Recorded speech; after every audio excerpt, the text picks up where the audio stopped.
Hello, j'espère que vous allez bien. Aujourd'hui on se retrouve pour mes lectures du mois de janvier. Je vais faire un petit wrap-up.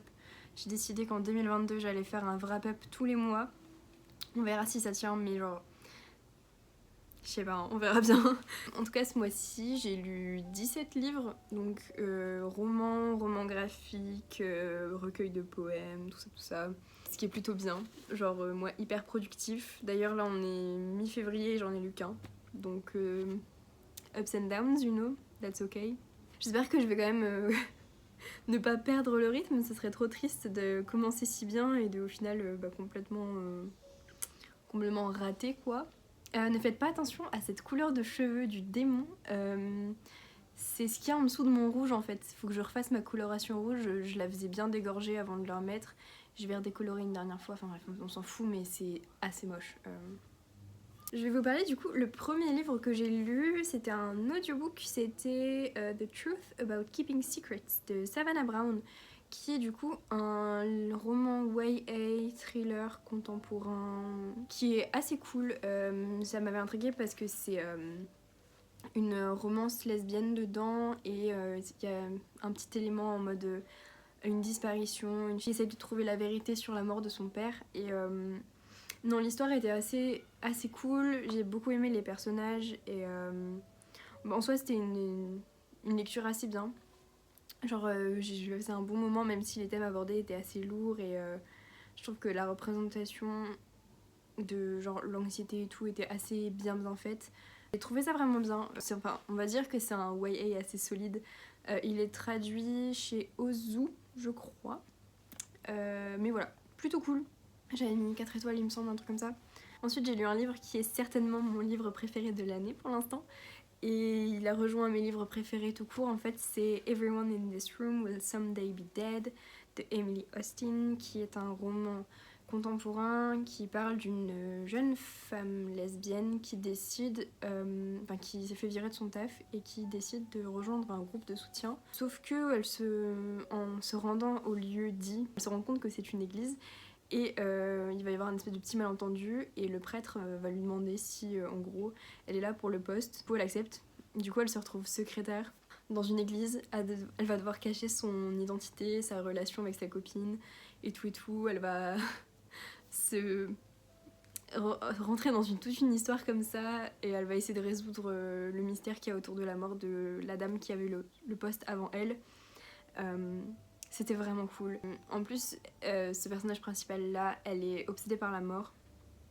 Et je sais pas, il y a toutes ces discussions et tout qui étaient trop intéressantes et c'était vraiment très relatable et je sais pas si c'est une bonne chose du tout mais ouais non j'étais vraiment très à fond dedans, je l'ai lu en une journée je crois, un truc comme ça, j'étais vraiment dedans, je me rappelle que ouais j'ai vraiment trop kiffé cette expérience de lecture et ouais non ce livre était trop cool en général donc voilà. Ensuite, j'ai lu les aérostats de Amélie Nothomb. C'était mon premier Nothomb et j'étais assez déçue. Je veux pas trop m'éterniser, mais en gros, j'ai pas énormément aimé. Genre, c'était hyper addictif. Par contre, je l'ai lu d'une traite, mais c'était pas ce à quoi je m'attendais. Donc je pense que c'est peut-être en partie pour ça que j'ai été déçue.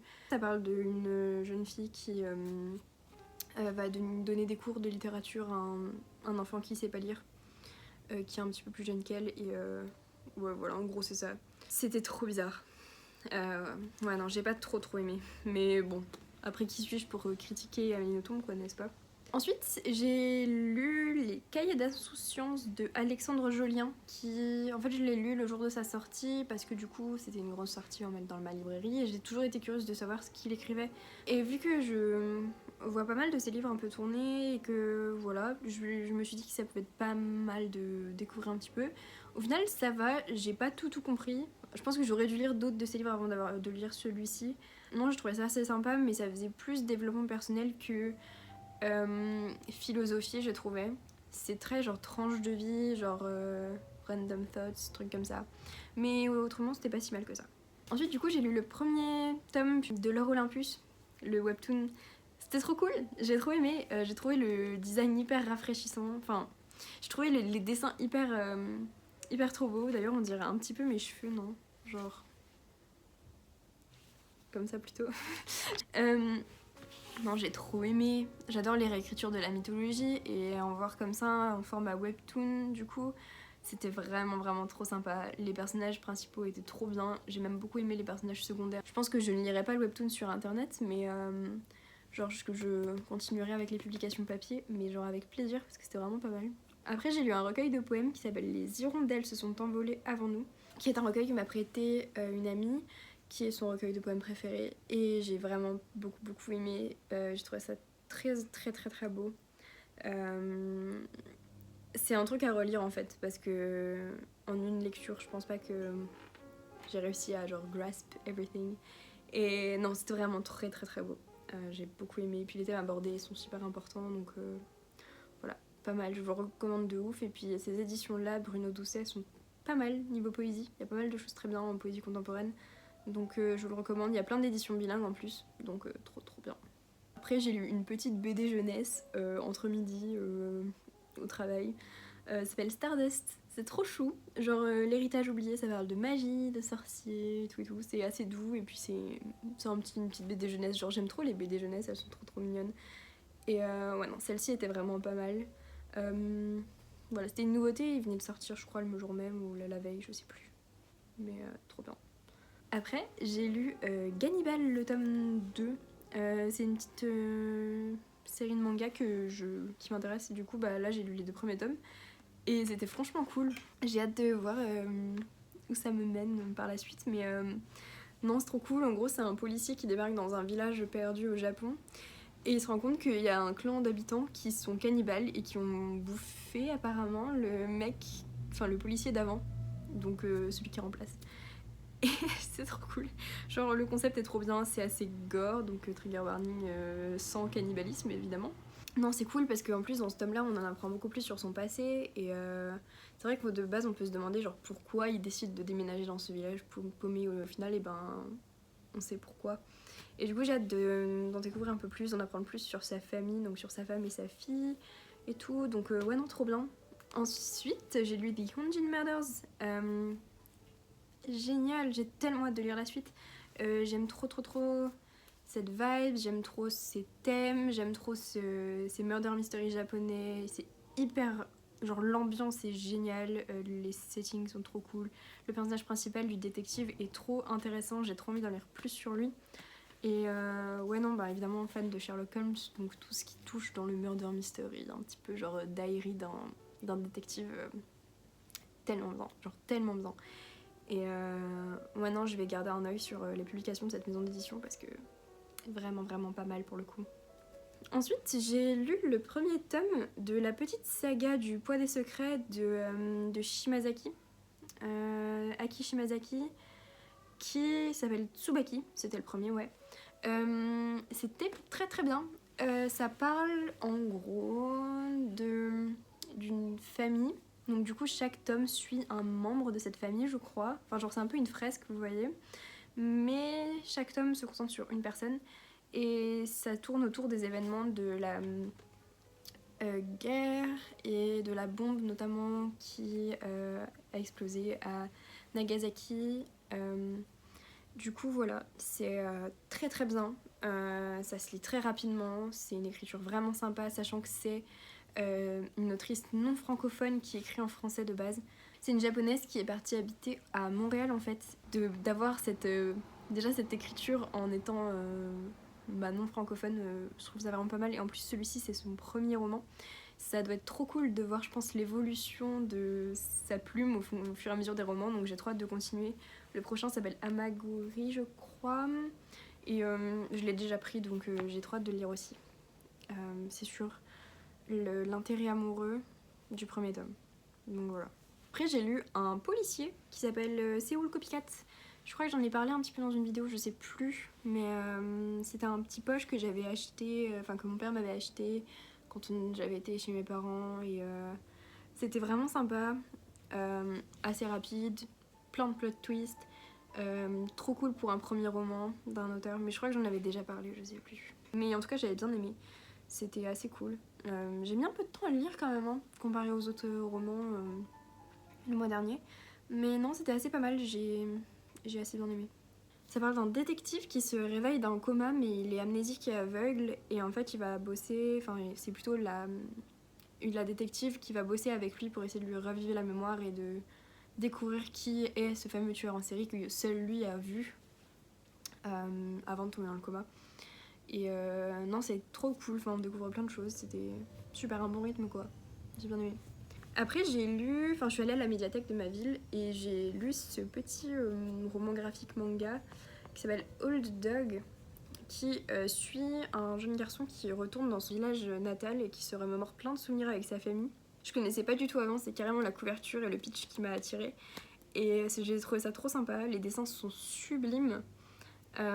C'est un tome 1 mais j'ai pas vu de tome 2 nulle part, faudra que je fouille un petit peu.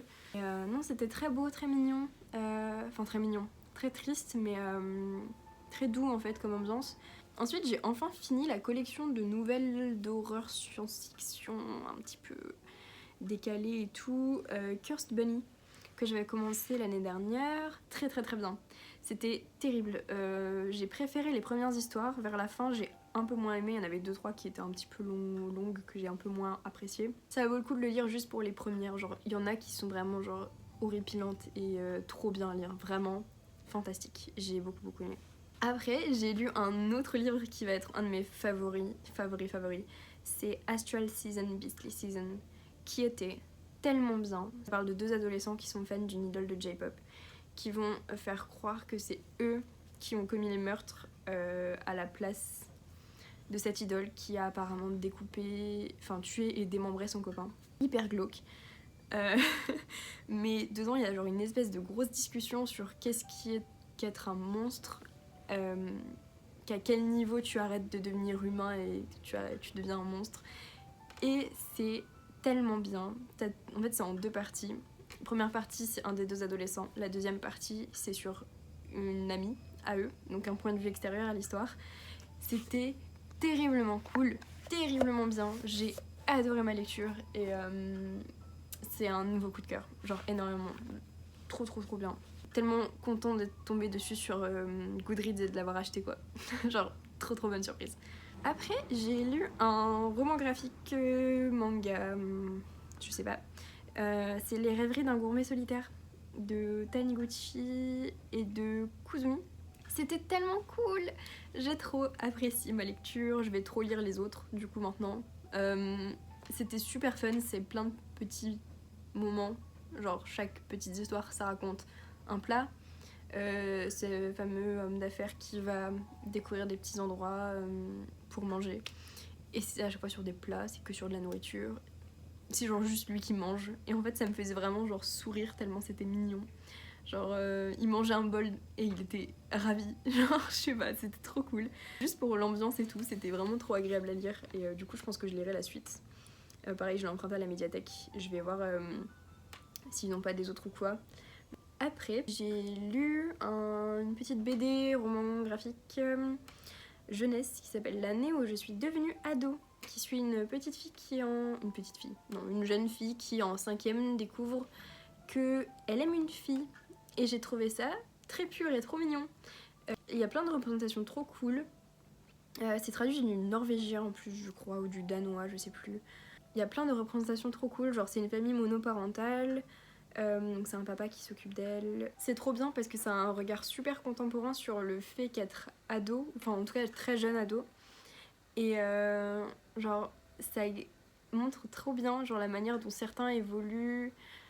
Certains grandissent plus rapidement que d'autres. Enfin, j'ai trouvé ça trop. Je saurais pas du tout comment expliquer, mais j'ai trouvé ça trop pur. Si vous avez l'occasion de le lire, lisez-le, il est vraiment trop chou. Non, je pense que ça peut aider pas mal d'enfants. Et pour terminer, le dernier livre de mois de janvier, c'est These Violent Delights, que j'ai enfin terminé. Trop ravie. J'ai pris l'audiobook et cette fois je me suis dit je le termine parce que je l'avais déjà tenté de le lire. Quand j'avais lu un livre par jour pendant une semaine l'année dernière et j'avais pas réussi à rentrer dedans et puis au final l'audiobook il allait et puis j'étais pas concentrée et puis j'avais loupé plein de trucs et je me suis dit je le recommencerai à zéro parce que ça vaut le coup et c'est ce que j'ai fait. Ça m'a mis pas mal de temps parce que la fantasy, enfin c'est pas vraiment de la fantasy mais genre il y a des éléments un peu fantastiques dedans. C'est pas mon truc, j'ai eu beaucoup de mal, j'ai plus l'habitude du tout de lire de la fantasy et j'ai absolument aimé. Genre c'était trop cool, j'ai tellement hâte de voir la suite. Je me suis trop attachée aux personnages, surtout aux personnages secondaires. De toute façon, c'est toujours ça, je m'attache toujours genre aux petits quirky personnages secondaires quoi. Et j'ai trop hâte de voir la suite, mais d'après Tara, il faut mieux que j'attende parce que apparemment ça se termine. T'as envie de voir le 3e tome, sauf qu'il n'est pas encore sorti. Je vais attendre un peu, mais je suis très ravie de l'avoir lu. C'est un peu une victoire personnelle et puis en plus de l'avoir aimé. Donc voilà, trop bien. Voilà, c'est tout pour mes lectures du mois de janvier. J'espère que vous avez apprécié cette vidéo. En tout cas, j'ai passé un super mois de lecture. J'ai lu plein de trucs assez divers et quand même pas mal de romans, même si j'ai lu pas mal de choses un peu graphiques et tout. Mais non, j'ai beaucoup apprécié mon mois. J'espère que février va être aussi cool. Pour l'instant, je suis un petit peu à la ramasse, mais en même temps, faut m'excuser. J'ai passé toute la semaine dernière à être en cours à Paris et j'ai passé toute cette semaine à avoir le Covid. Donc, calmons-nous. Je vais pas être trop dure avec moi-même. Si j'ai pas lu pendant 10 jours, c'est pas très grave. Je me rattraperai plus tard. Là, je me suis de ouf reposée. Là, c'est la première journée depuis que je suis tombée malade que je m'habille, que je fais quelque chose. Donc non, j'étais dans un sale état. Maintenant ça va un peu mieux, mais genre j'ai vlogué tout ça, vous allez voir, c'est fun. Donc ouais, voilà. Merci d'avoir regardé. N'hésitez pas à me dire si vous avez lu certains de ces livres.